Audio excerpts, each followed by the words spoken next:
ഇപ്പൊ പേരൻസിന് അലർജി ആണെങ്കിൽ കുട്ടിയൊക്കെ വരാനുള്ള ചാൻസ് വളരെ കൂടുതലാണ്. ഓ, നല്ലൊരു ജനറ്റിക് ഇതും ഉണ്ട് അതിന്. ഉണ്ടാവും. അപ്പൊ ഒരു പേരന്റ് ഉണ്ടെങ്കിൽ തന്നെ കുട്ടിയൊക്കെ വരാം. 2 പേരന്റ് ഉണ്ടെങ്കിൽ ഡെഫിനറ്റ് ആണ്.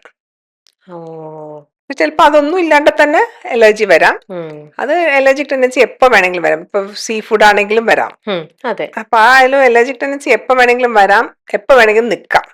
ഓക്കെ. അല്ലെങ്കിൽ അലർജി ടെസ്റ്റിംഗ് ചെയ്തിട്ട് എന്തിനൊക്കെയാണ് അലർജി നോക്കി. നോക്കി. ഈ അലർജി ടെസ്റ്റിംഗ് എന്ന് പറഞ്ഞു കഴിഞ്ഞാൽ വെറുതെ ഒരു ബ്ലഡ് ടെസ്റ്റ് ചെയ്തിട്ട് അലർജി ഇത്ര അധികം ഉണ്ട് എന്നുള്ളതല്ല. അലർജി ടെസ്റ്റ് എന്ന് പറയുമ്പോൾ സ്പെസിഫിക് ആയിട്ട് നമ്മൾ ഓരോ അലർജീനെ അപ്പൊ ഒരു ലൈഫ് സ്റ്റൈൽ എന്താണ് നോക്കി, അപ്പൊ എന്തിനൊക്കെയാണ് ഒരു എക്സ്പോഷർ വരാൻ ചാൻസ് എന്ന് നോക്കി അതിനുള്ള ടെസ്റ്റിംഗ് ചെയ്ത് അതിന് അങ്ങനെ അനുസരിച്ചിട്ട് വേണം ട്രീറ്റ്മെന്റ് എടുക്കാൻ. അത്രയും കൺട്രോൾ ചെയ്യണമെങ്കിൽ. അല്ലെങ്കിൽ പിന്നെ സ്പ്രേസ് യൂസ് ചെയ്താലും നല്ല കൺട്രോൾ കിട്ടും. Actually I also have allergy. അപ്പൊ ഞാനും പക്ഷെ സ്പ്രേ യൂസ് ചെയ്യും. അപ്പൊ അത് കൺട്രോളിൽ വരും.